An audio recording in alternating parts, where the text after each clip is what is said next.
কিছুক্ষণ আগে দেখিয়েছিলাম বেসরকারি হাসপাতালে একেবারে আরজি করের হুঁশিয়ারি এক রোগীর পরিবারের। এবার মুখ্য সচিবের সঙ্গে কথা অ্যাপোলো হাসপাতাল কর্তৃপক্ষের। কথা বলবো প্রতিনিধি সোমরাজের সঙ্গে। সোমরাজ, কি কথা হলো এবং যে ঘটনাটা গতকাল রাতে ঘটেছে সেই নিয়ে খোঁজ খবর?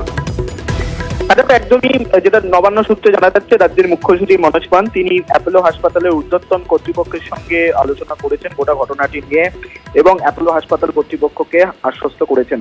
মূলত গতকাল রাতে যে ঘটনা ঘটেছে সেই সম্পর্কেই জানতে চেয়ে মুখ্য সচিব ফোন করেন অ্যাপোলো হাসপাতাল কর্তৃপক্ষকে। যেটা সূত্র মারফত জানা যাচ্ছে, ইতিমধ্যেই কলকাতা পুলিশের সঙ্গেও রাজ্যের মুখ্য সচিব কথা বলেছেন। ইতিমধ্যেই কলকাতা পুলিশের তরফে পদক্ষেপ করা হয়েছে এবং রাজ্যের নবান্নের কাছে যে রিপোর্ট এসেছে, অ্যাপোলো হাসপাতাল এখন স্বাভাবিক রয়েছে।